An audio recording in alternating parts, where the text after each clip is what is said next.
Hey, welcome back to the channel. If it's your first time here, welcome. Do me a favor, hit that subscribe button and then the thumbs up. For all the regular contributors of this channel, everybody that shows up to the live feeds, everybody that leaves comments, I really appreciate all your support. Do me one more solid on this video though, please. Give me the thumbs up. Today we're going to talk about self-dispatching. Is it fun? Is it easy? What's it like in 2022? So I started self-dispatching myself about 2 months ago. It was a way for me to continue to grow as an owner-operator, a way for me to kind of separate myself a little bit from the carrier and see if I could do this independently. Now, it wasn't my first idea. It was actually brought up to me about dispatching myself by the carrier. The carrier thought that I had the necessary tools, the necessary guidance, and the ability to be successful at dispatching myself. They thought I was ready. It wasn't something I jumped into and felt overwhelmed with and didn't know, what to do from day to day. It was something that I was comfortable stepping into. So I thought I would share 5-6 tips and tricks that I use in booking my own freight in what everybody says is a down market of 2022. So the first tip or trick I would give you in being a self-dispatch and maybe you have your own authority and you're a new authority, or maybe you're like me and you're leased onto a carrier and now you are self-dispatching yourself. You're no longer working with the dispatch department of your carrier. The first tip or trick I would tell you is learn lanes. Pick a lane or two and run them for a while.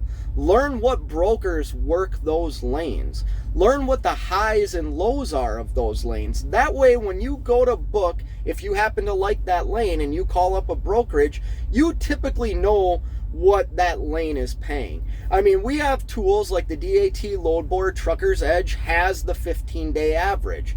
Well, if you're like me and you see the load boards and you see that those 15-day averages are something that the brokers aren't even entertaining right now, you at least know what it costs you to run that lane. So you can negotiate with the broker and feel confident in what your dollar amount is. The second tip or trick I would give you for self-dispatching yourself is don't limit yourself. Don't say, I'm not going to certain places. Those certain places you might not want to go to might have the best freight in the country. Now, I do that. I should listen to myself right now. I limit myself. I do not go to New York City, but I go everywhere else. And I would highly recommend, if you live out on the West Coast, don't be afraid of coming out to the East Coast. If you live in the Midwest, don't be afraid to go west or east or south. Don't limit yourself on what you're going to do, because you could be losing out on very good lanes and very good freight that moves in these lanes right now. The next tip I'm going to share with you is something that I find very important. If you're new to the industry the last couple of years, this is probably something you overlooked. And you know what? The freight market allowed you to overlook it. But I guarantee you right now, you're probably suffering a little bit. I don't want to see any of us out here suffering or struggling or going bankrupt. So this is a very big tip for you. Establish relationships. Everybody's going to tell you brokers don't care about you. They're not your friend, which I agree with. They're not your friend. You always need to be looking out for yourself, but establish relationships with brokers. Make sure when you're done hauling a load for them that they remember you, because that works in your favor. You can be in an area and get a phone call from a broker that might be in a pickle. It happened to me a couple of weeks ago. I received a load for $14 a mile. Now, granted, it wasn't going far. It was only going 110 miles. But you know what? I didn't have to do anything to get that load. That load was based off of a relationship that I had built with that broker that got in a pickle. And he happened to call me and say, hey, are you in this area? And I was. I happened to be about 25 miles away from where the pickup was, and he paid me $14 an hour, or $14 an hour, $14 a mile to haul that load for him. The other thing is, it's going to allow you to establish potential customers. Here's something that you need to know about booking your own freight, and if you're new to trucking, this might not seem normal to you. The spot market was not designed for you to operate a trucking company on. The spot market was designed for you to A, get to your customer, or B, get back to where your customer is. So work on establishing relationships, and maybe your carrier even has contracted freight that at the time might not seem, I'll share this with you. There was times when the freight market was on fire that I hauled loads for like $4.50, about $4.50 a mile, when I probably could have got $6 a mile. Well, I'll tell you what, right now, that same load on the spot market rate is going for like $2.50 a mile. Guess what?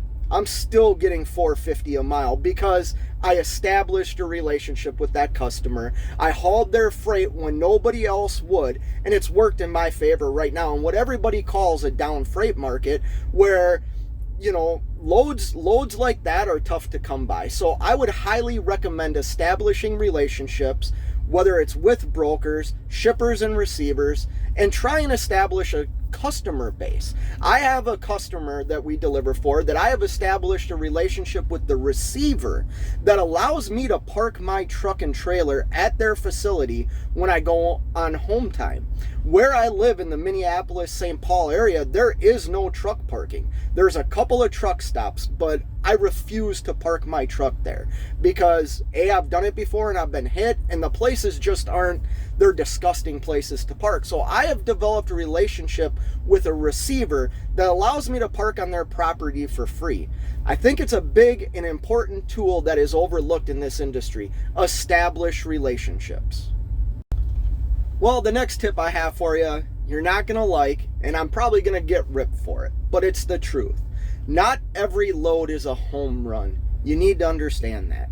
You need to understand that sometimes you need to take a load. I'm not telling you to work for free. I don't work for free. I'm not saying you should work for free.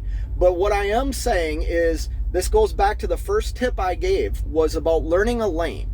You might have to take a load that 2 weeks ago was paying $1,100 and now it's paying $1,000, maybe even $950. Find a way for that to work in your business to get you to a better market, maybe to get you to your customer. That's okay. Be aware that not every load is going to be a home run for you, but it sets you up for that home run. That's something that a lot of people have to learn right now, and something that I had to learn. This is a tip that I had to learn. Not every load is a home run. Sometimes I have to take a load that I thought would be better than it was, but then I realized why I took it. Because it got me to where my meat and potatoes are. It got me to the load that matters. So just understand, not every load's going to be a home run. Sometimes I'm not going to say you're going to lose. Sometimes you have to lay down a sacrifice bunt. A sacrifice bunt works. It moves the runners. And as a business, that's what you should be worried about. You should be worried about positioning yourself to score. Positioning yourself for the next time you lay down a single, that actually that runner that's on second or third scores, because that puts money in your pocket. So just understand, not every load's going to be a home run. So this is a step that I think a lot of us miss that book our own freight. It's something I was taught, and it was something that I paid very close attention to. Anytime you email a broker, anytime you call a broker, ask for details. There aren't too many details you can ask for. For example, when I send an email, say, they don't give me their phone number, they just give me an email. My email says, good morning, gives them the reference number, my MC number, and then the first thing is, what time is the pickup time, and pickup date. What time is the delivery, and when is the delivery date? what is the commodity? Now, I run reefer freight, so I need to know what the temp needs to be ran at, because those are all things that go into what my bid is going to be on the load. I ask what the commodity is. And here's the thing, this goes back to the first tip I told you about knowing lanes. Say if I'm picking a load up in Chaska, Minnesota, going to Logan Township, New Jersey. Will I know? Well, I should rephrase that. I have an idea of two places it's going to go to, because I'm very familiar with this lane, and I know there's really only 3 cold storage places in that area. One of them I do not like and will not haul a load to. The other 2 are fine with me. Kind of like same thing if I run from Minnesota to Quakertown, Pennsylvania. I know it could be U.S. Cold Storage or Americold. So I ask details. Do not be afraid to ask details. Before any money is talked, know what the load is. Know what you are taking. So yeah, this was 5 tips and tricks for booking your own freight in 2022 in what a lot of people says is a down freight market. I know there's lots of things that are kind of stacked against us, but you know what? If you follow some tutelage, if you follow some good techniques in booking your freight, I don't think you're going to suffer as much. And that's the thing. I don't want to see any of us suffer out here. So if you found this video informational, give me a thumbs up, subscribe to the channel, and until next time, you know what it is. Keep on trucking.